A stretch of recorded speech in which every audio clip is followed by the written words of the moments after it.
What's going on, world? It's your main man, Kareem A.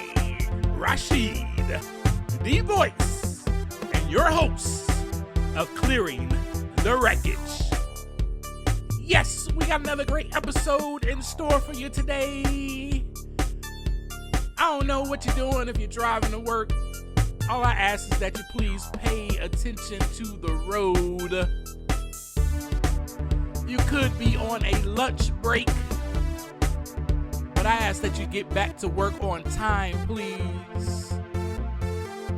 Or you might be on the toilet. Just make sure that you flush. Yes.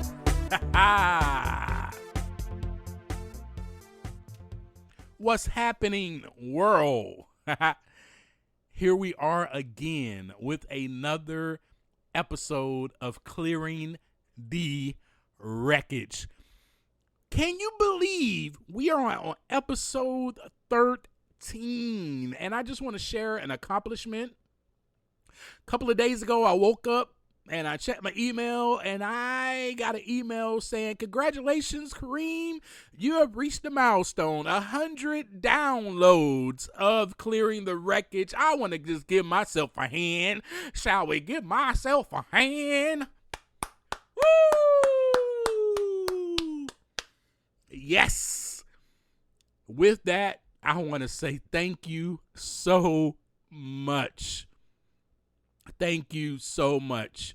It means so much to me that there are people out there that are not just listening to this, but also subscribing, following, and downloading these episodes. And let's just make sure that you continue to do that, because you don't want to miss an episode that comes out every single Monday. And you never know what we're going to talk about. Hell, actually, I never know what I'm going to talk about. So it's always just a great surprise for me and you. Isn't that awesome, right? What are we going to talk about today, Kareem? Well, I know we're going to talk about clearing the wreckage. That's for sure. Yes, indeed. We're going to talk about how the wreckage actually starts kind of early. Yes, it does indeed. And you know what, man? A lot of us probably don't. I know from my experience, I didn't know. I had no idea that it started that early when I was a little itsy bitsy little baby. The wreckage started just piling up inside of me, right? Because that's where the wreckage is. Inside, it's the remains we talked about before. I gave you the definition of wreckage, and one of those definitions is remains, right? And another definition of it is broken parts, right? So we have all of these parts inside of us that are just remaining, you know. It can be just emotions that were suppressed, like me. And that's what we're going to talk about today. We're going to talk about feelings, emotions, and how they go with us for a very long time if we don't clear them out, right? The first thing, though, is I have a question. And this question, I know I have a lot of female listeners, and I just want to give you a hand clap. Woo! Thank you so much, ladies, for listening. But I know I have some male listeners out there, too. And this question will be for most men, because most of us will probably relate to this and probably be able to answer this question with a yes. So my question for the men: how many of you growing up were told that you could not show your emotions? Boy, don't cry. Wipe that tear off your eye. Have you been? Have you been told that? Get up, boy. You ain't hurt. Get up. Wipe it off. Keep going. You better not. You better not cry. Or else. Yeah. So those are just some examples Those are some of the things that I heard growing up. I wonder if it's the same for you. I asked that question because now that I'm older, I realize that that is a bold-faced lie. For you to tell me that I am not allowed to be human, that's the teaching that you taught me. And let me just throw a disclaimer out. This is not to defame, discredit, or to put any bad light on any parent out there. Any parent, including mine. Okay, so let me just say that.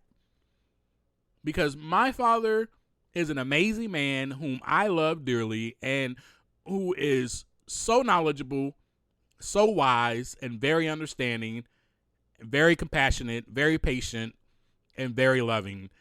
And my father and I have a great relationship today. Now, with that being said, it was a lie. And unfortunately, no one is at fault. No one is at fault. Let me just say that no one, and I didn't mean to say unfortunately. Fortunately, no one's at fault. Fortunately, because that's just the way that they were taught. That's the way that they were raised. I mean, as simple as that. It's just a generational thing that is passed down upon generation. Simple as that. It is what it is. Our parents did the best that they could. Now, is there some benefit with you telling me as a young boy that I should get up and wipe it off? Absolutely. Because they were preparing me for the things that I would go through in this world as a man. And as a man, there is hell that we go through, and we do have to brush it off and keep going. There are moments where we cannot show any emotion. We cannot show that we're afraid. We cannot show that we're sad. We got to just keep moving on. So that is the benefit of that teaching. Yes, I get it totally. But the rest of that teaching, you're telling me that I'm not allowed to be human. And that is a lie, because I am human and I have feelings and I have emotions and I'm allowed. I am allowed to share them and to experience them. So that's the first thing I want to say. And with that being said, that means, here's the kicker right here. That means since age 3, 4, 5, I've been suppressing emotions. Not by choice, but because I had to. That also means that you, if you were raised the same way and taught the same thing, you probably been doing the same thing. You probably been suppressing feelings, just getting back up, moving on, not thinking about anything. You know, nope, I know I feel this way, but I can't, so I just got to keep going. And it probably carried on, remains wreckage as you got older. And you probably don't even know. That wreckage starts early. I think we're all in agreement with that right there. Okay. Being forbidden to show emotions, being forbidden to express any feelings, it leaves us wrecked up, man. It leaves us wrecked up. And, you know, and I know this to be true because as men, just in my circle of friends, not today in my circle of friends, I've cleared the wreckage and I've learned how to clear the wreckage. So that's what I'm here to share with you. I've learned how to express my feelings, you know what I'm saying, and not be awkward about it. And so I have a tight circle of men that I connect with, that we share our feelings with because we're allowed to. And that's okay. That doesn't discredit us. That doesn't make us less than anybody on earth. We're still men. We're still manly men. too. Trust that. And I think it makes us more, actually, of men to be able to talk about such things that need to be talked about and not held in. Anywho, let's move on. So how about the feeling of sadness? Or let's talk about the feeling of abandonment, right? So I'll just share a little story with you. Come on here and sit down on my lap. Let me tell you a little story about me. I was the youngest of 5. So by the time I reached age 4, true story, my oldest sibling, my oldest sister, had graduated high school and she was out of the house. True story. So I already was feeling sad. I already was looking around like, where is my oldest sister at? Where did she go? Don't see her anymore. Don't know why, but just don't see her anymore. I was young, so I didn't have any type of, as kids, when we're young, we can't really put the pieces together. So that's probably, let's just say that that's what I was thinking. Oh, well, my sister's not here. I don't never see my sister anymore. Moving on, the rest of them grew up and they sprouted out of the house. And then it was just me and my brother and my mother. And my parents, in the midst of all of this, I think I was like 6 years old, they got divorced. That's where the sadness and that's where the feeling of abandonment came in, right there. Because now, not only was I separated from pretty much all of my siblings, now I'm being separated from my dad. And I only see my dad like every other weekend or something like that, right? Then I'm separated completely from my dad, go stay with my mother, and then I'm sent back to stay with my dad. So then I felt abandoned by my mother, right? So now it's just me, my brother, and my dad. And I'm talking about full feelings of abandonment that I didn't know. I didn't even know I was dealing with any or feeling any of that as a kid. I just was sad. That's the feeling that I had. That's how I was able to label it as sorrowful. I was sad. Why is everybody leaving me? Why am I over here now? Why am I over there now? Why is just this person around me all the time? Okay, how come I don't see my dad anymore? Where did he go? Right? So these are just, those are questions I was asking. And all of that happened very fast. Your childhood happens fast. You grow up fast. And I feel like maybe I had to grow up fast, but I kind of didn't. Because the wreckage started there and I kind of stayed sad. And later on, my brother left. Oh, so it was just me. It was just me with my dad. And now, so I'm feeling sad. I don't want to talk to anybody. I don't want to get to know my dad because I barely know him, because I barely seen him.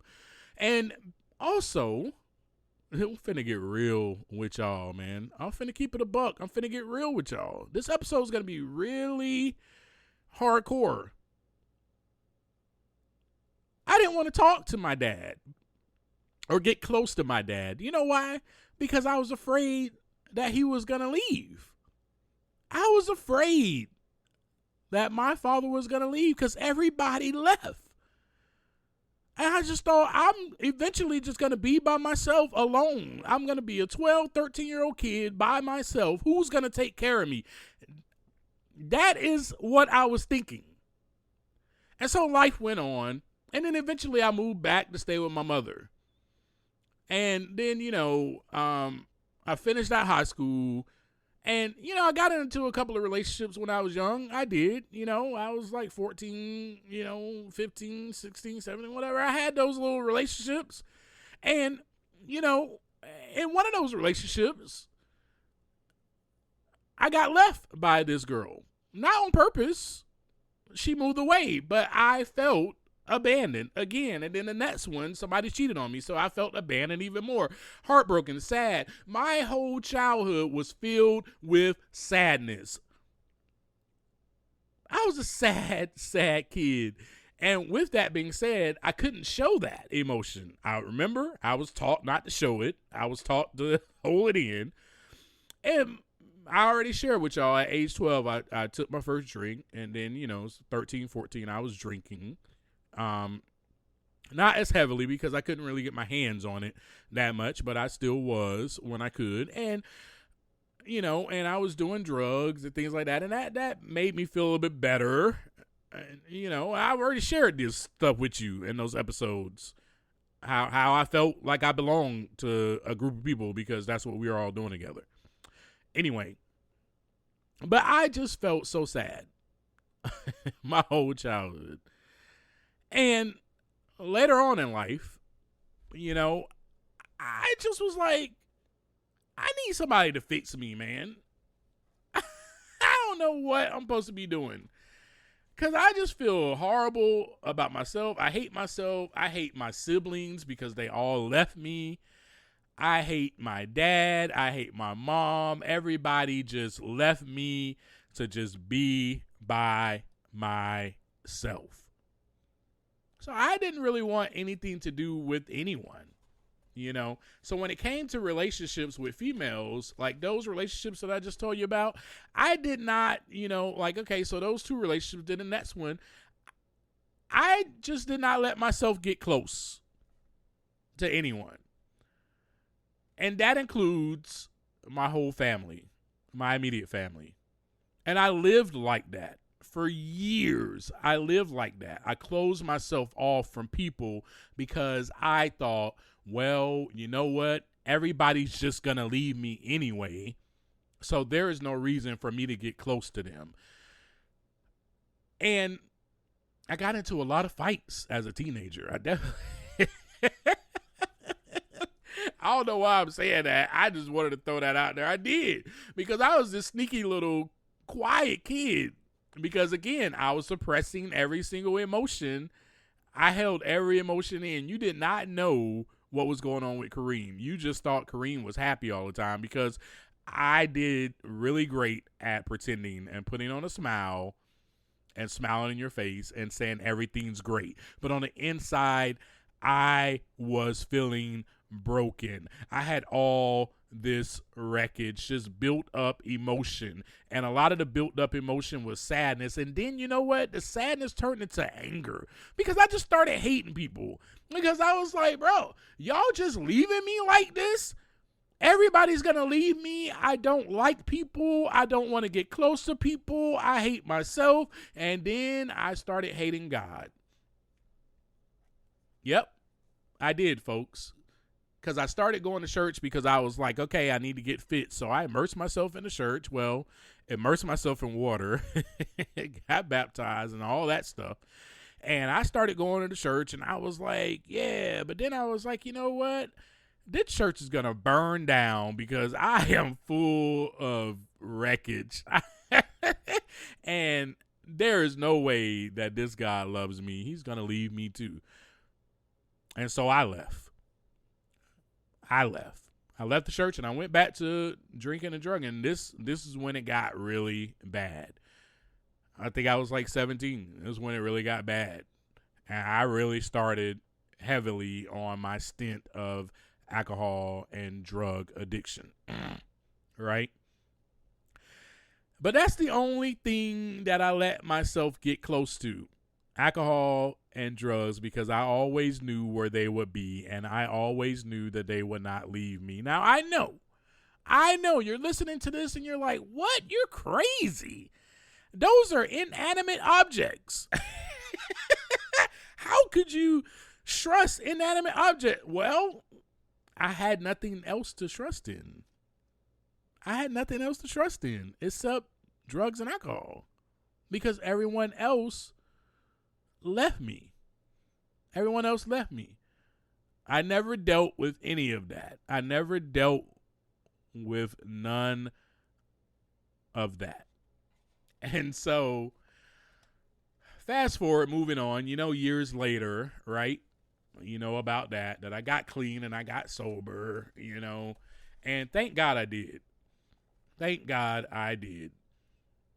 Because at that point, I was able to take time to look inside so that the wreckage can begin to clear.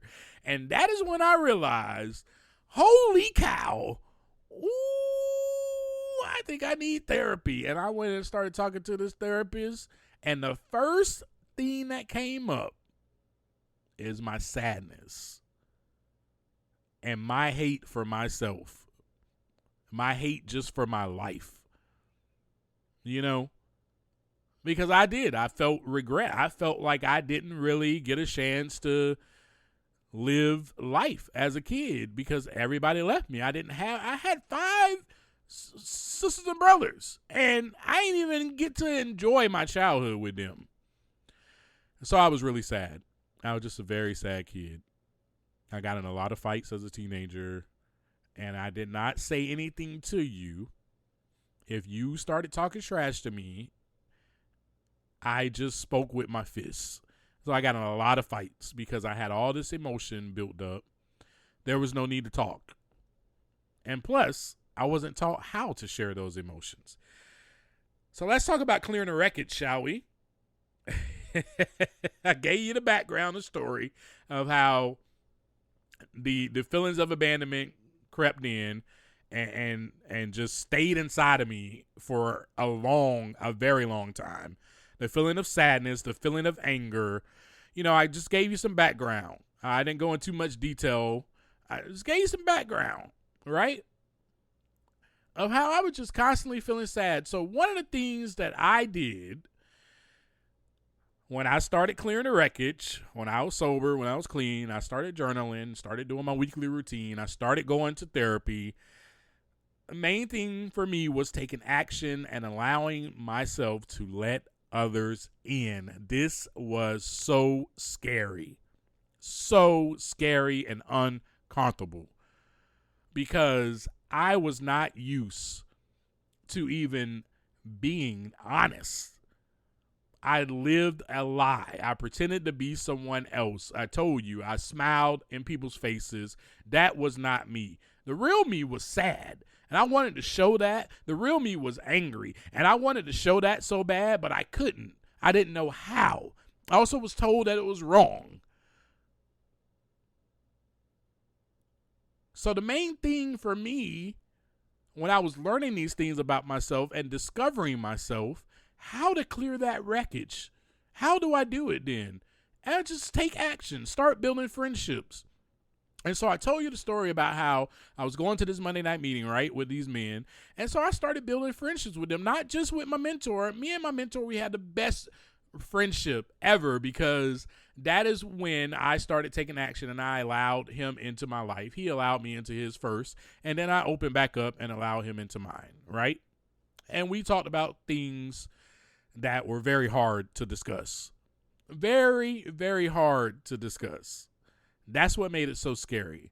And so then I allowed myself to build a couple of more friendships, some of those men in church, but just regular friendships also, with people that I would meet.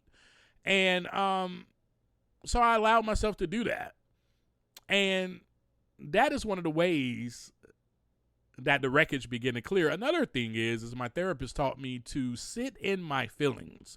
And this was something that was very uncomfortable and very new to me because I escaped all my life, right? Or I suppressed the emotions. I was like I'm not feeling anything. I'm going to go numb before I feel anything, right? Because I didn't know any better, right? I was taught one thing. I was only taught that I am not supposed to show my emotions. So she said, sit in your feelings and they will pass. And I was like, what? They'll pass? Bro, these feelings been inside of me all my life. They ain't going nowhere. What the heck you talking about, woman? But she was right. She was right. I learned how to do that. And let me tell you, oh my gosh. And then the other thing I learned is that feelings are just information. My emotions, they're just it's just information. It's just something letting me know that, hey, I feel sad, and then I need to label why. Okay, I feel sad. Why do I feel sad? And process that and then let it pass through. And that's something that I learned when I started taking the time to look inside so that the wreckage can begin to clear. But let me make this clear. You will not know this about yourself at all until you take time to look inside. If you just continue to go about your life, your day to day, go to work, you know what I'm saying, go to school, whatever it is you're doing, and just continue to be a robot and not take any time, I'm talking about 5 minutes out of the day, to just sit still for a second. That's the other thing I was taught to do. I was taught all these things that I'm sharing with you. This is how you clear the wreckage. I was taught to just sit still, sit in my feelings. I feel really anxious right now. Oh my God. I'm so scared. Why am I so scared? And then just sit there and let it pass through. Oh my gosh. So difficult to do, so uncomfortable, but so full of growth. I grew so much in doing those things. So the first thing I did was I took action. I allowed myself to let other people in. And with that, it builds about so much connection, not only with myself, but it built about so much connection with other people. That is what Kareem, as a kid, was craving. I was craving that. So I decided to give myself that. That was so powerful, so healing, so much growth produced in that. Because I was able to go, you know what? My 5-year-old self is sad and lonely and feels like everybody's going to leave him.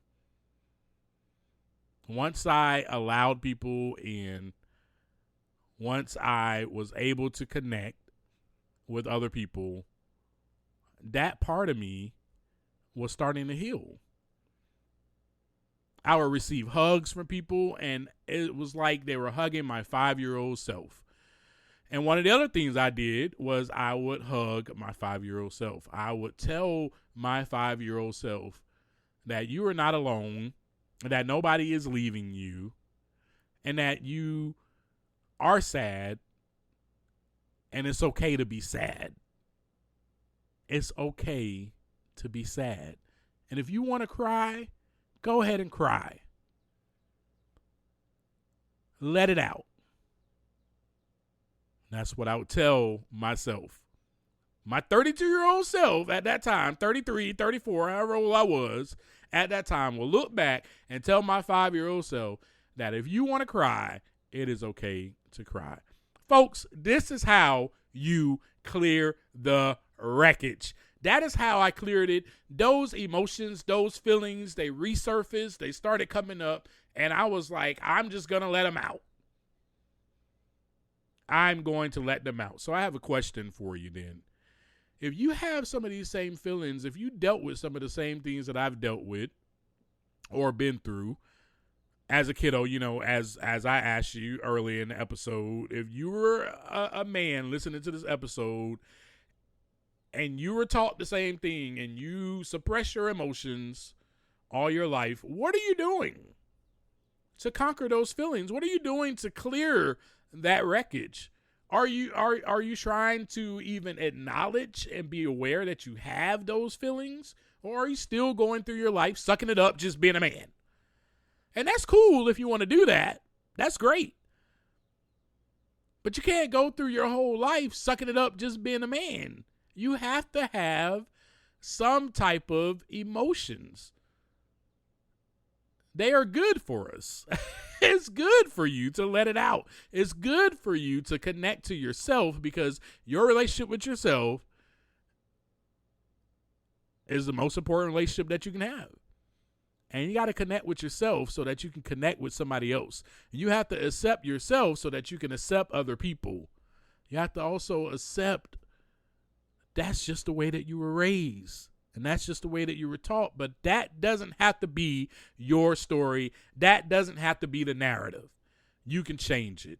So thank you again for listening to me. Thank you for taking the time to look inside. If you like this episode, please share it with your coworkers, with your friends, with your family. download it, follow me, make sure that you hit that button so that you don't miss any episode coming up every Monday for you. Next week, we're going to have another great episode. I don't know what it is. It's going to be a surprise. Keep tuning in. Peace.